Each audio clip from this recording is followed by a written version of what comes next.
નમસ્કાર, સીએનબીસી બજારની આ ખાસ રજૂઆતમાં આપનું સ્વાગત છે. હું છું ચાંદની શુક્લા અને માર્કેટ ટ્રેન્ડમાં આજે બે ડિફેન્સિવ સેક્ટર્સ પર આપણે ચર્ચા કરવાની છે, એફએમસીજી અને ફાર્મા. જાણીશું આ બંને સેક્ટર્સના ફંડામેન્ટલ્સ અને ટેકનિકલ સેટઅપ કઈ રીતે છે, આ સાથે જ Q4 અર્નિંગ્સ, ઇલેક્શન્સ વચ્ચે ક્યાં એક રોકાણની તક બનતી દેખાઈ રહી છે અને બંને સેક્ટર્સના પરફોર્મન્સ આગળ કેવા રહી શકે છે, આપણે એક્સપર્ટ સાથે ચર્ચા કરીશું. અને હાલ એક ફંડામેન્ટલ વ્યૂ સાથે શરૂઆત કરીએ માર્કેટ એક્સપર્ટ જગદીશ ઠક્કર સાથે. જગદીશજી, સ્વાગત છે આપનું આ ખાસ રજૂઆતમાં. અને ખાસ કરીને એક સેક્ટર સ્પેસિફિક જઈએ પહેલાં એક ઓવરઓલ માર્કેટ પર એક થોડો વ્યૂ આપની પાસેથી હું લેવા માંગીશ, કારણ કે જે રીતે આપણે જોઈ રહ્યા છીએ એક સમગ્ર સપ્તાહની કે થોડા સેશન્સથી તમે વાત કરો, એક નવા લેવલ્સ તરફ માર્કેટ આગળ વધે, વોલેટિલિટી વચ્ચે ફરી કરેક્શન દેખાય અને સાથે ગ્લોબલ સેટઅપ જોઈએ તો હવે થોડું પોઝિટિવ થતું દેખાઈ રહ્યું છે. Q4 અર્નિંગ્સ, અગર ડોમેસ્ટિક સંકેતોની વાત કરીએ તો કોઈ ખાસ મેજર કોઈ નેગેટિવ સરપ્રાઇઝ કોઈ કંપની કે સેક્ટર દ્વારા આપણને નથી મળ્યું. આ વચ્ચે એફઆઈએસ તરફથી સતત વેચવાલી, ડીઆઈએસ તરફથી સપોર્ટ છે, પરંતુ એફઆઈએસની બંને કેશ અને ડેરિવેટિવ બંને સેગમેન્ટમાં એક વેચવાલી જે આપણે જોઈ રહ્યા છીએ. ઇલેક્શન પહેલાં જે પ્રોફિટ બુકિંગ કરી રહ્યા છે, વિક્સ પર એક ફોકસ છે. બધા જે અત્યારે સંકેતો બનતા દેખાઈ રહ્યા છે, બજાર માટે કઈ રીતે આપનો વ્યૂ રહેશે? ગુડ આફ્ટરનૂન ચાંદની. જે રીતે છેલ્લા કેટલાય સમયથી વિદેશી રોકાણકારોનો પ્રવાહ નેગેટિવ તરફ જ રહ્યો છે અને મને એવું લાગે છે કે main reason is only election. કારણ કે ઇલેક્શનને કારણે અત્યારે જે પરિસ્થિતિનું નિર્માણ થયું છે એ જોતા અત્યારે એક અનસર્ટનિટી, લોકોના મગજમાં એક થોડો વહેમ છે કે શું એનડીએને ખરેખર 370થી 400 સીટો મળશે કે નહીં, બીજેપી ક્લિયર મેજોરિટીમાં આવશે કે નહીં, અને સામે જે આ ઇન્ડીના ગઠબંધન છે એમાં કદાચ એ લોકો બાજી મારી જાય તો કદાચ આવનાર દિવસોમાં આપણી ત્યાં પોલિટિકલ સિચ્યુએશન શું થશે, એવી ઘણી બધી એ લોકોને શંકા કુશંકા લોકોના મનમાં છે. ઘણી બધી અફવાઓ બજારમાં બહુ લગભગ એક રોજને રોજ નવી અફવાઓ પણ આવતી જ રહે છે. એટલે એની વચ્ચે બજાર અત્યારે થોડું ઝૂલા ખાઈ રહ્યું છે અને એમાં બાકી રહ્યું હોય તો વિદેશી રોકાણકારોનો જે પ્રવાહ છે એ પણ બિલકુલ તદ્દન નેગેટિવ તરફ જ છે. અને આપણે જાણીએ છીએ કે એ લોકોનું જે રોજનું વેચાણ છે, ઇવન ગઈકાલના તમે આંકડા જુઓ તો લગભગ 6,500 કરોડનું એ લોકોએ કેશમાં વેચાણ કર્યું, 1,800-2,000 કરોડનું એ લોકો ઇન્ડેક્સ ફ્યુચર્સમાં કર્યું. એટલે લગભગ 8,000થી 10,000 કરોડનું વેચાણ એ લોકો વિદેશી રોકાણકારો કરી રહ્યા છે. સામે આપણા સંસ્થાકીય રોકાણકારોનો ટેકો ઘણો સારો છે. પણ મને એવું લાગે છે કે છેલ્લા 6 દિવસથી બજારની જે પરિસ્થિતિ છે એ માત્ર ને માત્ર એક અનસર્ટનિટીને કારણે છે અને વિદેશી રોકાણકારો અત્યારે કેમ ઉછાળા ભરી રહ્યા છે મને બહુ ખબર નથી. હા, એક વસ્તુ ચોક્કસ પોઝિટિવ આ વસ્તુમાં હું ચોક્કસ જોઉં છું કે આટલું બધું મોટું વેચાણ હોવા છતાં પણ બજારમાં એટલો મોટો તીવ્ર ઘટાડો નથી આવ્યો કે આપણને થોડી ગભરામણ થાય કે ગભરાટ થાય કે બજાર હવે ક્યાં જઈને અટકશે. અલબત્ત જે આપણે ઓલ ટાઈમ હાઈની આશા રાખતા હતા એ અત્યારે હાલ પૂરતી કદાચ ઠગારી ચોક્કસ નીવડે છે. અને વોટિંગના પર્સન્ટેજ પહેલા 2 ચરણમાં ઓછા થયા એટલે એ પણ ચિંતાનું કારણ હતું. લોકો 2004નો વાજપેયી સાહેબનો સિનારીઓ સરખાવે છે કે બધાને એવી ખાતરી હતી કે વાજપેયી સાહેબ આપશે, પણ વોટિંગ ઓછું થયું અને કોંગ્રેસની ગઠબંધન સરકાર આવી ગઈ. આ વખતે કદાચ એવું અજુગતું નહીં થાય ને, એટલે 4 જૂન સુધી તો મને એવું લાગે છે કે લટકતી તલવાર જ છે. જી, ઓવરઓલ એક સેટઅપ જે છે બજાર માટે, ખાસ તો અત્યારે ડોમેસ્ટિક સેટઅપમાં એક ઇલેક્શન પર ખાસ ફોકસ રહેશે. આપણા ટેકનિકલ એક્સપર્ટ્સ પણ આપણી સાથે જોડાઈ ગયા છે, HDFC સિક્યુરિટીઝના વિનય રાજાની અને 5 પૈસાના રુચિત જૈન. આ બંનેનું પણ સ્વાગત છે. રુચિત, ચાર્ટ સૌથી પહેલાં તો સમજી લઈએ નિફ્ટી બેંકના, કારણ કે જે રીતે હવે ઇન્ડેક્સ પર એક આગળ આપણે ફોકસ બનતું દેખાઈ રહ્યું છે અને એક નવા લેવલ્સ તરફ આપણે ક્યારેક જોઈએ, ક્યારેક ફરી કરેક્શન જોઈએ, અને આપણે 2 સેશન્સથી તો જોઈ રહ્યા છીએ ઇન્ડેક્સ કદાચ નેગેટિવ હોય તો સ્ટોક સ્પેસિફિક એક પોઝિટિવિટી માર્કેટે જાળવી રાખી છે. આ બધા ક્યુઝ વચ્ચે, સેટઅપ વચ્ચે કઈ રીતે તમે હવે આગળ જોઈ રહ્યા છો નિફ્ટી બેંકની ચાલ? જી, વેરી ગુડ આફ્ટરનૂન ચાંદની. બધા દર્શકોને અને ગેસ્ટને પણ વેરી ગુડ આફ્ટરનૂન. વેલ ચાંદની, અગર થોડાક પોઝિશનલ ચાર્ટ સ્ટ્રક્ચર જોઈએ તો 15 જાન્યુઆરીએ નો માર્કેટ્સનું લેવલ તમે જોશો તો 22,100 અને 22,200 ની વચ્ચે હતું. અને આજે 15 જાન્યુઆરી વાળી 9 મે થઈ ગઈ, ઓલમોસ્ટ એક 5 મહિનાનું યા 4-5 મહિનાનું એક ફેઝ ગયો અને આપણે હજી પણ માર્કેટ્સ નિફ્ટી ફ્રન્ટ ઉપર જોઈએ તો એ જ લેવલ ઉપર છે. તો ઓલ્ધો આપણે નવા હાઈ બનાવ્યા છે આ ફેઝમાં, પણ તમે જોશો તો મોર એક કન્સોલિડેશન ફેઝમાં જ માર્કેટ રહ્યું છે. જ્યારે પણ નીચે આવ્યું છે તો 22,000, 21,800 એક સપોર્ટ તરીકે ચેક કર્યું છે, જ્યાં બાઇંગ ઇન્ટરેસ્ટ જોવા મળી રહ્યો છે. અને રિસેન્ટલી 22,800 ઉપરથી 2 વાર આપણને સેલિંગ પ્રેશર જોવા મળ્યો છે. હમણાં માર્કેટમાં જે પણ કરેક્ટિવ ફેઝિસ હોય છે, જનરલી 2 ટાઈપના કરેક્શન ફેઝિસ હોય છે કે તો એક ટાઈમ વાઇઝ કરેક્શન હોય કે પ્રાઇસ વાઇઝ કરેક્શન હોય, જ્યાં પ્રાઇસ વાઇઝ કરેક્શનમાં શાર્પ ઘટાડો જોવા મળે અને ટાઈમ વાઇઝ કરેક્શનમાં તમને એક રેન્જમાં જ ઇન્ડેક્સ કન્સોલિડેટ થતા જોવા મળ્યું છે. અને જે મેં શરૂઆતમાં વાત કરી કે આ વર્ષની શરૂઆતમાં 15 જાન્યુઆરી જે આ લેવલ્સ ઉપર હતા, આપણે અત્યારે પણ એ જ લેવલ્સ ઉપર છે આ ક્લિયર ઇન્ડિકેશન છે કે માર્કેટે એક વર્ષનો એક અપટ્રેન્ડની બાદ માર્ચથી લઈને ડિસેમ્બર સુધી જે 9-10 મહિનાનું અપટ્રેન્ડ હતું, એ અપટ્રેન્ડની બાદ આ 4-5 મહિનાનું કન્સોલિડેશન ફેઝ કાઢ્યું છે, જે મોર એક ટાઈમ વાઇઝ કરેક્શન રહ્યું છે. તો બ્રોડર ટ્રેન્ડ માર્કેટનું ખરાબ નથી, પણ આ ટાઈમ વાઇઝ કરેક્શન છે, અને જ્યારે પણ આ ટાઈમ વાઇઝ કરેક્શન પૂરું થશે, મે બી આ ઇલેક્શન્સના રિઝલ્ટ એક ટ્રિગર બની શકે છે, તો એની બાદ માર્કેટનું અપટ્રેન્ડનું રિઝમ્પશન થવાની પોસિબિલિટી વધારે છે. હાલ પૂરતો એકદમ શોર્ટ ટર્મ પર્સપેક્ટિવ ત્યાં 22,000-21,800 જે તમે આ ટ્રેન્ડ લાઇન જોઈ રહ્યો છો, મૂવિંગ એવરેજ સપોર્ટ્સ પણ છે. આ ઘણું important support short term trading માટે છે. તો 22,100-21,800 આઈ થિંક આ એક લેવલ રહેશે જ્યાં ફ્રેશ બાઇંગ અગર કરવી હોય તો ત્યાં ઇનિશિએટ કરી શકાય છે, કેમ કે ત્યાં રિસ્ક રિવોર્ડ રેશિયો પછી ફેવરેબલ બનશે. ઓકે, એક સેટઅપ જે છે એક રુચિ તરફથી આપણને વ્યૂ 22,021,800 એક નિફ્ટી માટે બનતું દેખાઈ રહ્યું છે. વિનય, આપની પાસેથી પણ એક સેટઅપ સમજી લઈએ, કારણ કે એક ઇન્ડેક્સની સાથે સાથે જે એફઆઈઝ અને ડીઆઈઝના ફિગર્સ આપણને તો ગ્લોબલ ક્યુઝ પોઝિટિવ છે ઘણા સેશન્સથી, તો પણ આપણે જોઈ રહ્યા છીએ 5 સેશનમાં તો ઇનફેક્ટ 25,000 કરોડનું સેલિંગ કેશમાં એફઆઈઝે અને ઇન્ડેક્સ અને સ્ટોક ફ્યુચરમાં કર્યું છે. સાથે વિક્સ પણ આપણે ઘણા દિવસથી ચર્ચા કરી રહ્યા છીએ, ઇન્ડિયા વિક્સ માટે પણ. તો કઈ રીતે તમે જોઈ રહ્યા છો હવે માર્કેટનું સેટઅપ આગળ? જી, તો રુચિતે બહુ સારી રીતના સમજાવ્યું પ્રાઇસ વાઇઝ અને ટાઈમ વાઇઝ કરેક્શનનું ઇમ્પોર્ટન્સ, અને જેમ 15મી જાન્યુઆરીથી બજાર ભલે ગ્રેજ્યુઅલી વધ્યું અને ઓલ ટાઈમ હાઈ બનાવ્યા, પણ એક ઓવરઓલ જોવા જોઈએ તો છેલ્લા 4 મહિનાથી નિફ્ટી એક રેન્જ પકડીને ચાલે છે. તો ડેફિનેટલી, અને હિસ્ટ્રીમાં આપણે જોયું છે કે જ્યારે પણ રિઝલ્ટ સિઝન હોય છે, અને ખાસ કરીને જ્યારે એક ફાઇનાન્શિયલ યર પતતું હોય છે ને એ ફાઇનાન્શિયલ યરના જે છેલ્લા ક્વાર્ટરના રિઝલ્ટ આવતા હોય છે, ત્યારે કંપની 30 મે સુધીના ગાળા સુધી રિઝલ્ટ પોસ્ટ કરી શકતા હોય છે. તો આ મહિનામાં ઘણી બધી કંપનીઓ હજુ પણ રિઝલ્ટ પોસ્ટ કરશે, અને જ્યારે પણ રિઝલ્ટ સિઝન હોય છે ત્યારે બહુ જ ચોપીનેસ બની જતી હોય છે. જે સ્ટોક્સે બહુ સારું કર્યું હોય એમાં કરેક્શન આવતું હોય, જે સ્ટોક્સ અને સેક્ટર્સ જે નતા ચાલતા એમાં એક રિકવરી આવી જતી હોય છે. બહુ જ વિપસોઝ અને એક ફોલ્સ બ્રેકઆઉટ્સ વાળો ટાઈમ હોય છે. ટેકનિકલ ટ્રેડર્સ માટે બહુ ટફ ટાઈમ કહી શકાય જ્યારે રિઝલ્ટ્સ ખાસ કરીને આવતા હોય છે. તો એવા જ ફેઝમાંથી પાસ થઈ રહ્યા છે. લગભગ નિફ્ટીમાં આપણે 700 પોઈન્ટ જેવો ઘટાડો ઓલમોસ્ટ જોઈ ચૂક્યા છે ઓલ ટાઈમ હાઈથી. હવે એક લોઅર બેન્ડ તરફ આવી ગયું છે, 21,900 21,800 ઉપર એક સપોર્ટ દેખાઈ રહ્યો છે. તો એક ઝિગઝેગ કાઇન્ડ ઓફ પેટર્ન છે જ્યાં આગળ બધા સ્ટોક્સ નહીં ઘટે, બધા સ્ટોક્સ નહીં વધે. તમે જોશો કે અત્યારે આઈટી છે, એફએમસીજી છે, રિલેટિવલી પરફોર્મિંગ વેલ, અને આ જ બે સેક્ટર હતા કે જે અત્યાર સુધી માર્કેટમાં સારું પરફોર્મ નતા કરતા, અને હવે અચાનક જ જ્યારે માર્કેટમાં વીકનેસ આવી ત્યારે આ બધા સેક્ટર્સ પરફોર્મ કરવા માંડ્યા છે. તો બેઝિકલી આવા જ ટાઈપનું ટ્રેન્ડ હું એક્સપેક્ટ કરું છું. કોઈ મેજર અપસાઇડ કે ડાઉનસાઇડ લાર્જ કેપ્સમાં નહીં આવે, કાં તો નિફ્ટી કે બેંક નિફ્ટી કે કાં તો પછી સેન્સેક્સમાં આ લેવલથી બહુ મોટો વધારો મને નથી લાગતો. પણ ડેફિનેટલી મિડ કેપ સ્મોલ કેપમાં મને એવું લાગે છે કે થોડું કોશિયસ રહેવું જોઈએ, કારણ કે જે kind of pattern which is there on the weekly charts of mid cap and small cap indices, થોડું કોશિયસ રહેવું જરૂરી છે. ઉતાવળ ના કરવી જોઈએ સ્મોલ કેપ મિડ કેપમાં. હજુ પણ થોડું કરેક્શન આગળ વધી શકે છે, તો ઘટાડે ધીમે ધીમે બાય કરશો તો વધારે સારું રહેશે. તો આ મહિનો એક સબડ્યુડ મહિનો લાગે છે as far as large cap is concern, પણ મિડ કેપ સ્મોલ કેપમાં અમારો વ્યૂ થોડો કોશિયસ છે. ઓકે, તો ઓવરઓલ આપણે એક ફંડામેન્ટલ્સ અને ટેકનિકલ માર્કેટ માટે ખાસ કરીને સમજ્યા. અને હવે આજે સેક્ટર પહેલાં તો એફએમસીજી સાથે શરૂઆત કરીએ. જગદીશજી, તેજીના ઘણા બધા કારણો પરિણામની એક આપણે અસર જોઈ રહ્યા છીએ. ગ્રામીણ વિસ્તારમાં જે માંગ વધી છે, મેનેજમેન્ટની જે કમેન્ટ્રી આવતી દેખાઈ રહી છે, આ બધા વચ્ચે તમે એફએમસીજી માટે કઈ રીતે તમારો વ્યૂ રાખો છો, અને આપની બે પિક્સ જે છે આ સેક્ટરની એ જાણીએ સાથે. એફએમસી સેક્ટર માટે હું એટલા માટે ખાસ પોઝિટિવ એટલા માટે છું, બે કારણ છે. એક તો આ વખતે જે વરસાદનો જે આગાહી કરવામાં આવી છે, એ વરસાદની આગાહી ધારણા કરતાં ઘણી સારી છે, અને મને એવું લાગે છે કે ચોક્કસ આ વખતે જરૂરત કરતાં પણ ઘણા થોડો વધારે વરસાદ પડે તો પણ નવાય નહીં. અને જો વરસાદ સારો પડે તો સીધું એનું એક અસર થાય છે ગ્રામીણ ઇન્કમ પર. એટલે કે જે ગામડાના લોકો અત્યારે પણ લગભગ તમે જોશો તો 60%થી પણ વધુ લોકો અત્યારે ગ્રામ્ય વિસ્તારમાં રહે છે, અને જ્યારે એ લોકોની ડિમાન્ડ વધતી હોય છે એ વખતે જ આ દરેક એફએમસીજી કંપનીને એક બહુ મોટો ફાયદો થતો હોય છે. મોટાભાગની એફએમસીજી કંપનીઓ આ વસ્તુ માટે હંમેશા કહેતી રહી છે કે જ્યાં સુધી ગ્રામીણ આવક નહીં વધે ત્યાં સુધી એ લોકોની કંપનીનો ગ્રોથ પોસિબલ નથી.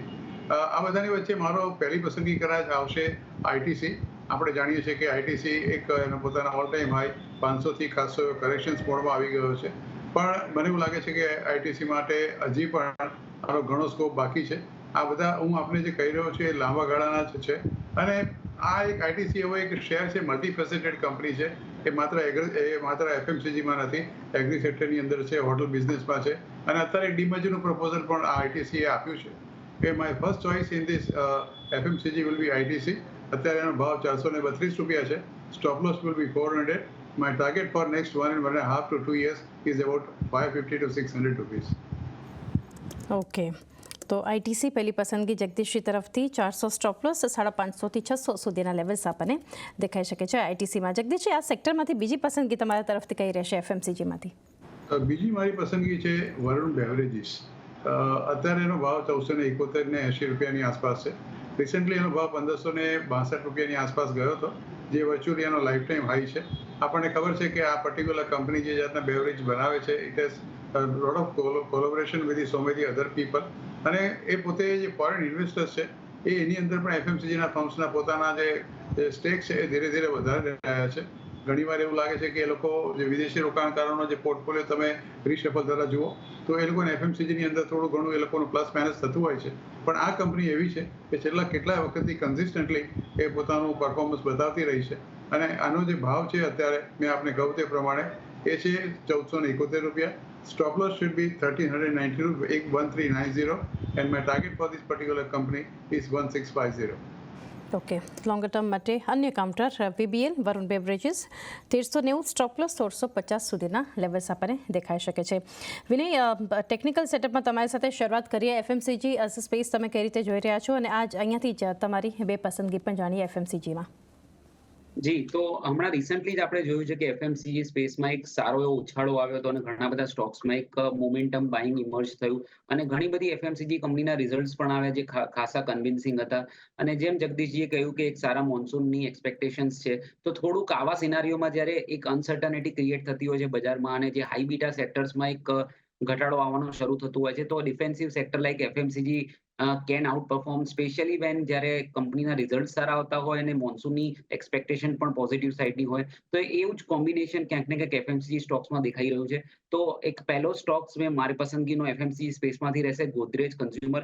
ગોદરેજ કન્ઝ્યુમરમાં આપણે જોઈએ કે છેલ્લા 3 મહિનાથી આ સ્ટોકમાં એક 1280-1270 ના લેવલ હતા, એક ક્રોસ નતા થઈ રહ્યા, જે આ મહિનામાં થતા જોવા મળી રહ્યા છે. એક પ્રીવિયસ સ્ટોકનું ક્રોસ કર્યું છે અને એક સારા વોલ્યુમ સાથે સારા રિઝલ્ટ સાથે થયું છે. અને not only this particular stock પણ એફએમસીજી ઇન્ડેક્સમાં પણ એક સારા લેવલ્સ અને મોમેન્ટમ જોવા મળી રહ્યું છે. તો across the board cell buying છે અને પ્લસ સ્ટોકમાં પણ ફ્રેશ બ્રેકઆઉટ છે. તો ગોદરેજ કન્ઝ્યુમર મારી પહેલી પસંદગી રહેશે. હું રિકમેન્ડ કરવા માંગીશ બે ભાગમાં, કારણ કે રિઝલ્ટ્સના કારણોસર અને હમણાં રિસન્ટલી જે રીતના વધ્યા છે, આ સ્ટોક ખાસા વધી ગયા છે, તો થોડુંક એક્યુમ્યુલેટ કરવાનો વ્યૂ રહેશે મારો. ગોદરેજ કન્ઝ્યુમર બે ભાગમાં લેવો જોઈએ. 1340ની આસપાસ ફર્સ્ટ પાર્ટ લઈ શકો છો અને સેકન્ડ પાર્ટ જ્યારે નીચે પડે ત્યારે 1270માં તમે એડ કરી શકો છો.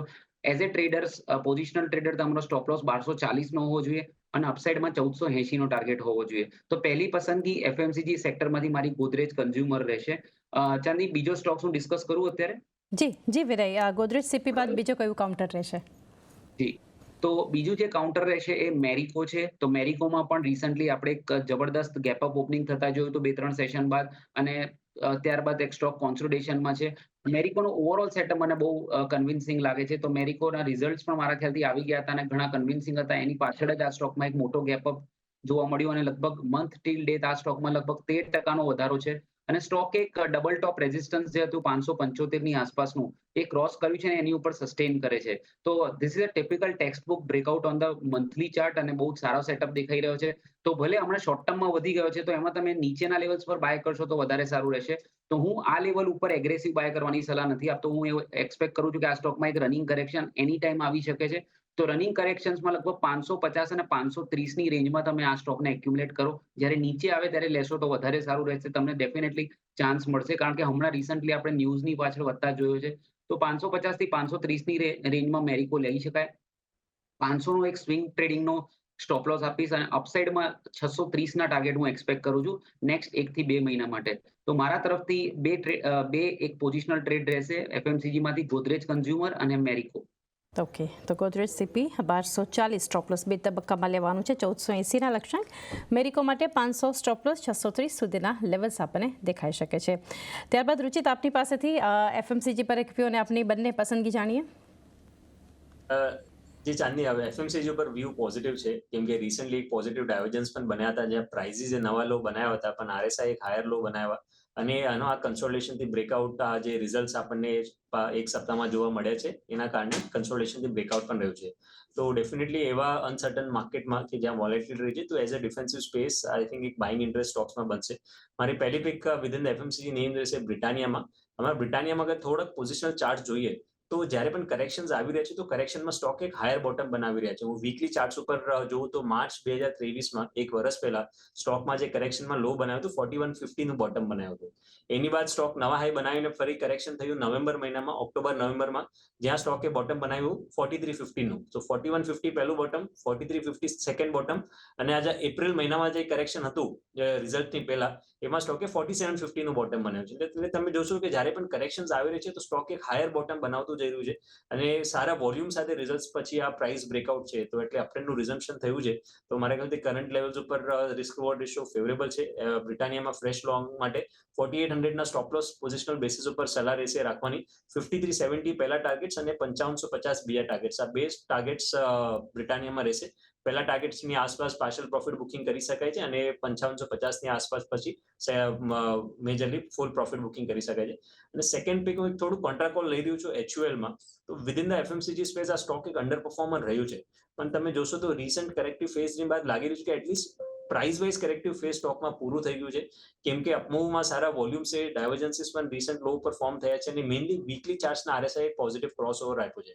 અને પોસિબલ છે કે પ્રાઇસ વાઇઝ કરેક્શન પૂરું થયું છે તો એક ટાઈમ વાઇઝ કરેક્ટિવ ફેઝ રહી શકે છે, પણ અગર જો ટાઈમ વાઇઝ કરેક્ટિવ ફેઝમાં એક બ્રોડ રેન્જ પણ બનાવે તો સ્ટોક હમણાં એને લોઅર એન્ડ ઓફ ધ રેન્જની ઉપર છે, તો lower end to higher end પણ જાય તો પણ આઈ થિંક એક decent gains short to medium term traders આ સ્ટોકમાં બનાવી શકે છે. 2200ના સ્ટોપ લોસ જે સપોર્ટ છે એના નીચે 2200ના નીચે સ્ટોપ લોસ રાખીને HULમાં ખરીદારી કરો. વીકલી ચાર્ટ્સ ઉપર 89 EMA આવે છે 2450, એટલે ફર્સ્ટ ટાર્ગેટ સ્ટોકમાં રહેશે 2450, જ્યાં પાર્શિયલ પ્રોફિટ બુકિંગ કરી શકે છે અને એકવાર 2450ના લેવલ પાર થાય તો પછી 2570ના નેક્સ્ટ ટાર્ગેટ સ્ટોકમાં રહેશે.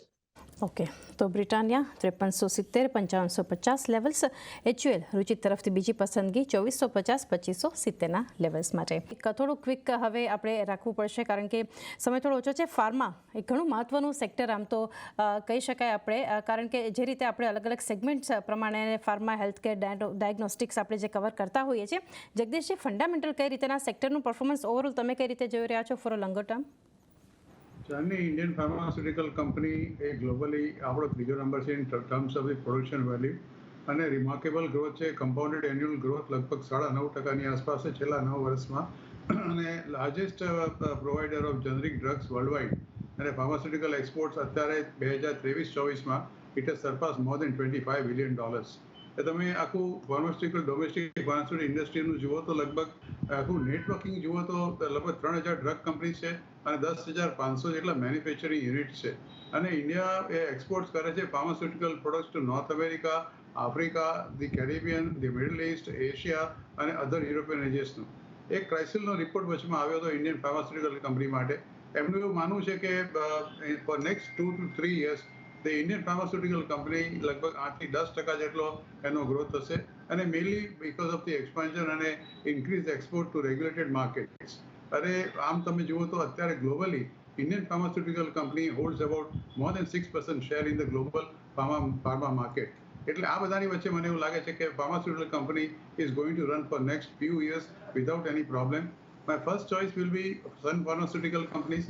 આપણને ખબર છે કે આ પર્ટિક્યુલર કંપનીમાં ઘણી બધી વેરાયટીઝ છે અને આ કંપની અત્યારે ફાર્માસ્યુટિકલ કંપનીમાં તમે ગણો તો એક અવ્વલ નંબરની આ કંપની છે. આ કંપનીનું આમ તમે જુઓ તો 1983માં એની સ્થાપના થઈ હતી અને લાર્જેસ્ટ જેનરિક ફાર્માસ્યુટિકલ કંપની છે વર્લ્ડ વાઇડ અને fourth largest speciality generic pharmaceutical company છે ગ્લોબલી. અને એ લગભગ એની પાસે ટોટલી 43 મેન્યુફેક્ચરિંગ ફેસિલિટીઝ આ પર્ટિક્યુલર કંપની પાસે છે. અને મને એવું લાગે છે કે અત્યારે મારા જો લિસ્ટમાં સૌથી પહેલો નંબર કોઈનો આવે તો એ સન ફાર્માનો આવશે. એટલે first choice will be my Sun Pharma. અત્યારે ભાવ છે $1501. રિસન્ટલી એનો ભાવ 1638-40ની આસપાસ ગયો હતો, which is life time high. પણ આ શેરનો ભાવ મને એવું લાગે છે this I am giving for a long term. અત્યારે 1501ના ભાવે કદાચ તમે ખરીદો with a stop loss of ₹1400. Target for next 1.5 to 2 years will be about ₹1,700. And my second choice will be Cipla. એનો અત્યારે ભાવ છે લગભગ ₹1375. ઓલ ટાઈમ હાઈ ગયો છે લગભગ 1519ની આસપાસ. આ કંપની પણ એટલી જ સારી છે, એના રિસન્ટ રિઝલ્ટ પણ ખૂબ સારા આવ્યા છે અને આ કંપનીમાં પણ મને એવું લાગે છે કે તમે લોંગ ટર્મ પર્સપેક્ટિવથી ચોક્કસ રોકાણ કરી શકો છો. લાઈફ ટાઈમ હાઈ છે 1519, અત્યારે છે ભાવ 1370. This is also for 1.5 to 2 years with a stop loss of 1,300 and the target will be 1550. Okay, તો લેવલ્સ સ્ક્રીન પર તમારે સન ફાર્મા અને સિપ્લા માટે પસંદગી આવતી આપણને જગદીશજી તરફથી ફાર્મા સેક્ટરમાંથી બનતી દેખાઈ રહી છે. રુચિત, ટેકનિકલી આપની સાથે શરૂઆત કરીએ. ફાર્મા સ્પેસ કઈ રીતે જોઈ રહ્યા છો અને તમારી બે પસંદગી આ સેક્ટરમાંથી? જે નિફ્ટી ફાર્મા ઇન્ડેક્સ મને લાગે છે કે એટલું આઉટ પરફોર્મન્સ નહીં બતાડે જેટલું તમે એફએમસીજી જેવા ડિફેન્સિવ સ્પેસમાં જોઈ શકો છો. શોર્ટ ટર્મના કરેક્ટિવ ફેઝિસ રહેશે અને બ્રોડ એક કન્સોલિડેશન કે ટાઈમ વાઇઝ કરેક્શન મને લાગે છે કે ઇન્ડેક્સ ફ્રન્ટ ઉપર છે. પણ ઘણા સિલેક્ટિવ નેમ્સ છે જે આઉટ પરફોર્મ કરી શકે છે વિધિન ધ ફાર્મા નેમ્સ, જેમાંથી બાયોકોન મને લાગે છે કે અહીંયા તમે જોશો તો સેક્ટરના ટ્રેન્ડના વિપરીત એક સારી મોમેન્ટમ લાસ્ટ એક મહિનામાં આવી છે. પ્રાઇસ વોલ્યુમ એક્શન ઘણું સ્ટ્રોંગ છે, તો બાયોકોનમાં ખરીદારી કરવાની સલાહ રહેશે. 280 ના સ્ટોપ લોસ રાખીને 330 અને 350 આ બે ટાર્ગેટ્સ રહેશે, જ્યાં 330 ની આસપાસ પાર્શિયલ પ્રોફિટ બુકિંગ કરવાની સલાહ રહેશે અને 350 ફાઇનલ જે ટાર્ગેટ સ્ટોકમાં આવી શકે છે. અને અલ્કેમ લેબ્સ એક સેકન્ડ પિક રહેશે, જ્યાં રિલેટિવ બીજા સ્ટોક્સના કરતા સ્ટ્રેન્થ વધારે છે. રિસન્ટલી આ સ્ટોકમાં પણ કરેક્શન આવ્યું હતી ફેબ્રુઆરીની બાદ, પણ જે કરેક્શન હતા કરેક્શનમાં કોઈ હાઈ વોલ્યુમ બેઝ સેલિંગ નહીં હતી, એક્સેપ્ટ વન ડે જ્યાં અમને કોઈ ન્યૂઝ બેઝ સેલિંગ જોવા મળી તો, પણ એવું કે high volume base sell off સ્ટોકમાં નથી. સો અહીંયા અમને લાગે છે કે સ્ટોકમાં compare to other stocks downside limited છે. તો અલ્કેમ લેબોરેટરીઝ પણ અહીંયા મારી સારા છે. કરંટ લેવલ્સ ઉપર 5100 ની આસપાસ પાર્શિયલ પોઝિશન્સ બનાવો જે બી તમને ખરીદારી કરવી હોય, અને નીચે જો અગર 4900 ની આસપાસ ડિપ મળે તો ત્યાં તમે હજી પોઝિશન્સ એડ કરો, સો દેટ તમારો cost of average in case અગર કોઈ ડિપ આવે તો તમને નીચે આવી જાય. અને તમારે આખી પોઝિશન્સ ઉપર 4730 ના સ્ટોપ લોસ રાખવાની સલાહ રહેશે. 5500 અને 5700 આ બે ટાર્ગેટ્સ રહેશે.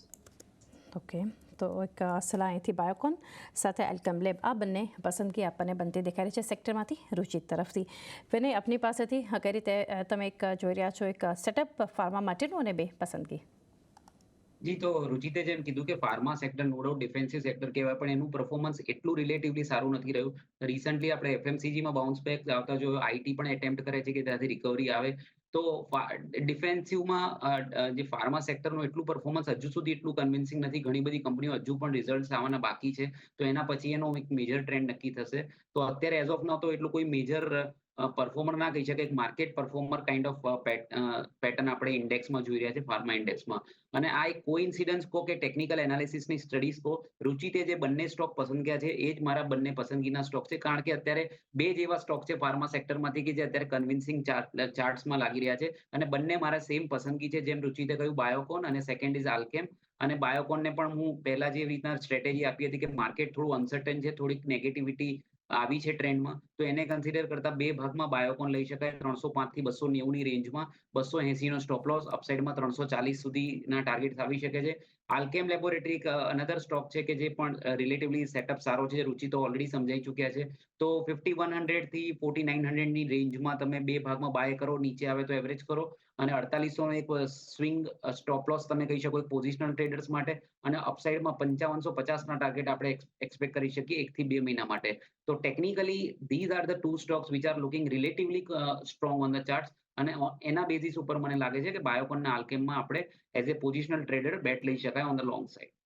તો એક ટેકનિકલી પ્રૂફ થયું હોય, કારણ કે બંને એક્સપર્ટ્સ તરફથી ફાર્મા સેક્ટરમાંથી સેમ પસંદગી આવતી દેખાઈ રહી છે, બાયોકોન અને એલ્કેમ લેબ. ખાસ કરીને રુચિત અને વિનય તરફથી પણ આજ સ્ટોક્સ પર પસંદગી. લેવલ્સ સ્ક્રીન પર ખાસ સ્ટોપ લોસ અને ટાર્ગેટના ધ્યાનમાં રાખો. એ સાથે જ હવે રજા લેવાનો સમય થયો છે. જગદીશજી, આપના ડિસ્ક્લોઝર્સ જાણીએ પહેલાં. કયામાંથી આઈટીસી મારા પોતાના અંગત પોર્ટફોલિયોમાં ઘણા વર્ષોથી છે. બાકીના જે 3 શેર છે મારા અંગત પોર્ટફોલિયોમાં નથી, પણ અમારા ક્લાયન્ટોની ભલામણ કે લોકોના પોર્ટફોલિયોમાં હોઈ શકે. પણ હંમેશા સ્ટોક માર્કેટમાં રોકાણ કરો તો તમારા નાણાકીય સલાહકારની સલાહ અચૂક લેજો અને સલાહને અનુસરજો. જે અભિપ્રાય આપણી ચેનલ પર મેં આપ્યો છે એ મારા અંગત અભિપ્રાય છે. And thank you Chandni for inviting me on the show. જી વિનય, આપના ડિસ્ક્લોઝર્સ. જી, જે કઈ સ્ટોક્સ જે આપણે ડિસ્કસ કર્યા છે એમાં અમારી કોઈ પર્સનલ પોઝિશન નથી, પણ અમે અમારા ક્લાયન્ટ્સને એડવાઇસ કરી હોઈ શકે છે, અને અમારા કંપની એસોસિએટ પાસે પણ પોઝિશન હોઈ શકે છે. જી રુચિત, આપના ડિસ્ક્લોઝર્સ જાણીએ. ચર્ચા કરેલા કોઈ બી સ્ટોકમાં મારી વ્યક્તિગત રોકાણ નથી, પણ અમારા ક્લાયન્ટ્સની પોઝિશન્સ હોઈ શકે છે. આભાર. જી, આપ ત્રણેયનો પણ આભાર અમારી સાથે જોડાઈ અને ખાસ આપના વ્યૂઝ શેર કર્યા આ ખાસ રજૂઆતમાં. તો માર્કેટ ટ્રેન્ડમાં એફએમસીજી અને ફાર્મા પર આપણે ખાસ ચર્ચા કરી અને બંને એક્સપર્ટ્સ એટલે કે ફંડામેન્ટલ અને ટેકનિકલ સેટઅપ પણ આપણે સમજ્યા. તો આ ખાસ રજૂઆતમાં બસ આટલું જ. વધારે અપડેટ્સ માટે જોતા રહો CNBC બજાર.